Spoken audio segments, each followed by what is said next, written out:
Peace be with you. Friends, we come to this great feast of Corpus Christi. So every year, right at the end of the whole Easter season, just before we turn back to ordinary time, we celebrate the Feast of Corpus Christi. And of course, this year, as the church in the U.S. is going through a lengthy Eucharistic revival, it's good for us once again to turn to this greatest of sacraments. You know, we've looked at the Eucharist from all kinds of different angles. What I want to do today is to talk about something which has become very dear to me in the course of my life, and that is Eucharistic Adoration. To be honest with you, when I was a young man, even my seminary years, we were kind of discouraged from doing Eucharistic Adoration because we thought, it detracted from the Mass. It was a static presence, not an active presence, all that. And I just come to realize that's so much nonsense, all of that. One of the great prophets, I think, of adoration and of the holy hour was the great Fulton Sheen. And just as I record these words, just a few weeks ago, I was up at St. Paul Seminary, where a lot of my seminarians from Winona, Rochester go. And I gave a day of reflection to the faculty and students. And when I was there in the chapel, I started talking about Eucharistic adoration. And one of the teachers reminded me afterwards, Sheen attended this seminary and would have prayed in this chapel. In fact, learned the discipline of the holy hour when he was there. And that really moved me. And I said to the students, and I think it was after lunch, I said, this should be just a real focus of your spiritual attention, that Fulton Sheen himself learned this great art and task when he was a student there. So, what's it all about? I go back to my spiritual hero, Thomas Aquinas, who beautifully, and this image has stayed in my mind ever since I read it. He said, at the words of consecration, it's as though a fire is kindled in a new place. So it's the same Christ, the same fire, if you want, all over the world, but he can be kindled in a new place. I thought of this when I moved into my house in Rochester. I'd just been appointed bishop, and I moved into my house, and the moving boxes were still all around, But as soon as I could, I went to the chapel. We had designated a room as the chapel, had an altar set up there. As soon as I could, I got out the books for Mass and everything, and I said the Mass and consecrated the Eucharist and consecrated a host to put in the pyx in the tabernacle. I had that vivid sense of kindling a fire. And it's before that fire, this morning I was there doing my holy hour. Adoration, everybody, is staying close to the fire. Think of fire, that gives light against the darkness. It gives heat against the cold. It provides protection against enemies. But we live in kind of a cold world. This coldly secularistic world that we're in.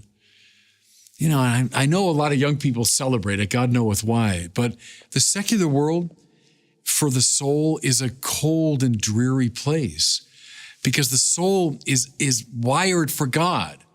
The soul is ordered to God.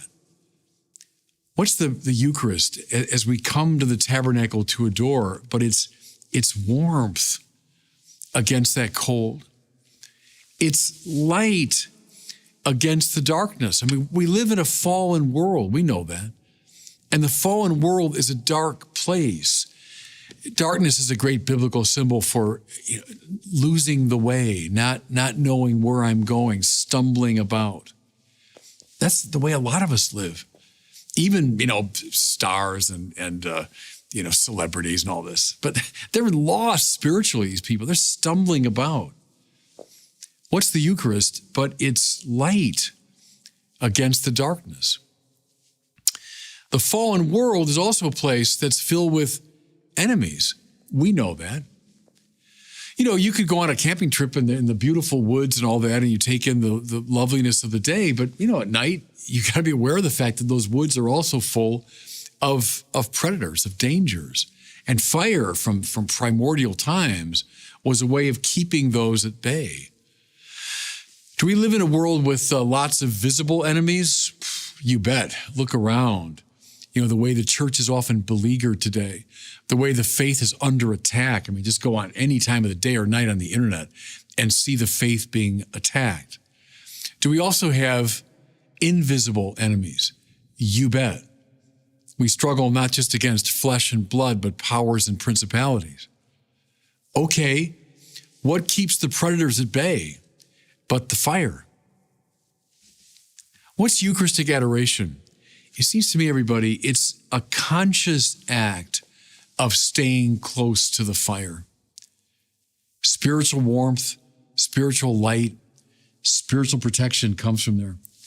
An image from Fulton Sheen again, because he wrote a lot about the holy hour, which was so central to his spirituality. He said, I feel like I'm a dog at the feet of his master. And the master might not need me right now. The master is doing his own thing, or he's whatever. But I'm here. I'm here, and if he needs me, I'm ready to move. And I might just be like, think of a dog just lying at his master's feet, not doing very much, but it's ready. He's there.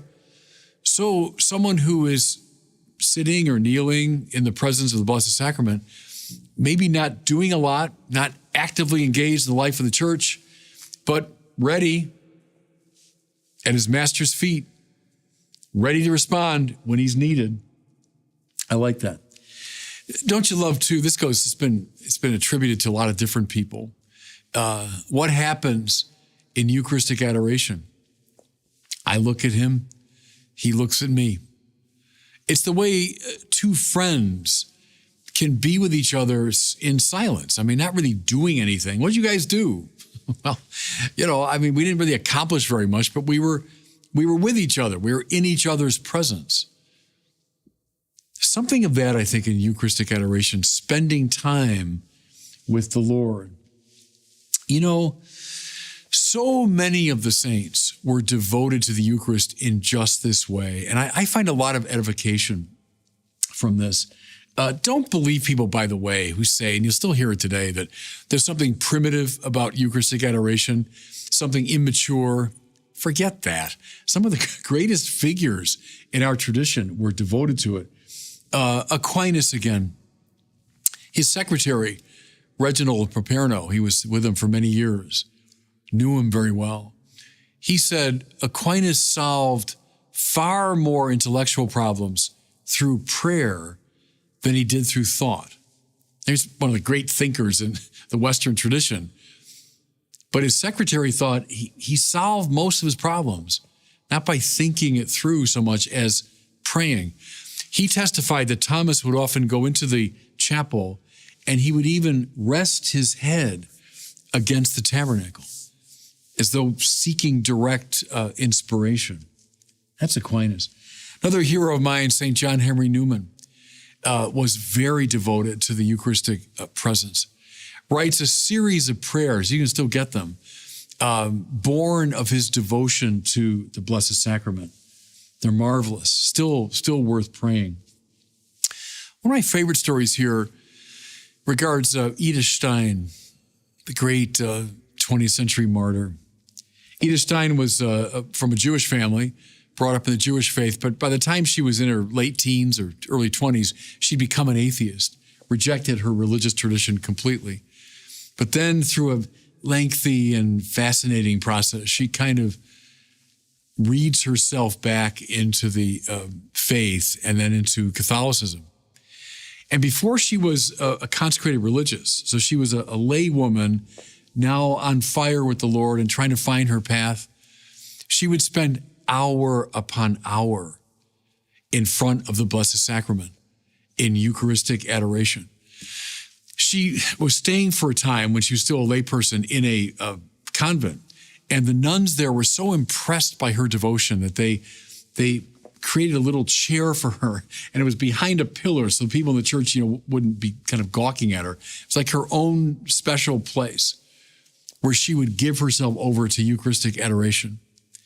What gave her, by the way, the strength of character and soul to become the great martyr she was? I'm convinced those hours and hours spent before the Blessed Sacrament. Edith Stein. Jacques Maritain, one of the greatest Catholic intellectuals of the last century.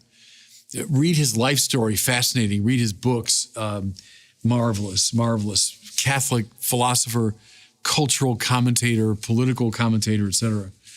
Maritain, when he was in Paris, so he traveled the world, but he was based in Paris, he'd come home, and his custom was, at the end of the day, he'd make his way through Paris to Montmartre, which is the area of the city where the Church of Sacré-Cœur is found, of the Sacred Heart. And Maritain would go into that church. He'd kneel before the Blessed Sacrament, and he'd spend the whole night in vigil, the whole night in adoration. By the way, at Sacré-Cœur, the Eucharist has been adored nonstop, 24 hours a day since the late 19th century. And Maritain was one of the people who continued that great chain of devotion. Mother Teresa of Calcutta. When I was there in Calcutta at her mother house, we were filming there years ago. You go into this very simple space with the Blessed Sacrament. And at first, it looks like one of the nuns praying, because they created this little statue in the posture and attitude of Mother Teresa. She's kind of crouched down and kind of hunched over. I think she has a rosary in her hand. But it's exactly where she sat in prayer, in adoration for hour upon hour. What informed her work with the poor, what made it possible, was Eucharistic adoration. That's where her strength came from. I love the story about Dorothy Day, another hero of mine, the foundress of the Catholic worker movement. Dorothy Day had a deep devotion to the Eucharist, the Blessed Sacrament. A priest came to the Catholic worker house in New York to say Mass. And it was the late 60s, and it was kind of time of experimentation, and he thought he was being very hip. And so he took a coffee mug from the shelf and used that for the chalice. Well, he celebrated Mass, and Dorothy Day very reverently, followed the Mass and received the Eucharist, thanked the priest, sent him on his way. And then she purified that coffee mug, but then she put it in a towel and took a hammer and broke it up into pieces, and then went out in the backyard, and then she buried it deep in the ground. And her friends were like, what are you doing? And she said, how could I ever use this as a coffee mug that held the blood of Christ? And that's where her power in caring for the poor came from. I'll give you one more story about the great Karol Wojtyła, John Paul II. And I got this from a witness. Sister Theodosia was one of the wonderful Polish sisters who helped Cardinal George. In the years I lived there, I came to know these nuns well. And Theodosia was in her mother house in Krakow. And Karol Wojtyła, when he was archbishop, loved to come there to pray. So she saw him come into the chapel, and then she was doing her work and so on. And then she never saw him come out. And so she went in and she looked around, didn't see him, came out, asked around, came back, looked around, didn't see him. And I thought, what happened to him? Well, finally, the third time she goes back in the chapel, she sees Karol Wojtyła spread eagle on the ground, adoring the Blessed Sacrament. Don't tell me somehow Eucharistic adoration is a primitive form of spiritual practice. Forget it. Forget that. Some of the greatest saints, listen, have stayed close to that fire, holding off the cold, holding off the darkness, holding off the dangers. On this Feast of Corpus Christi, can I warmly recommend to everybody Eucharistic adoration? And God bless you.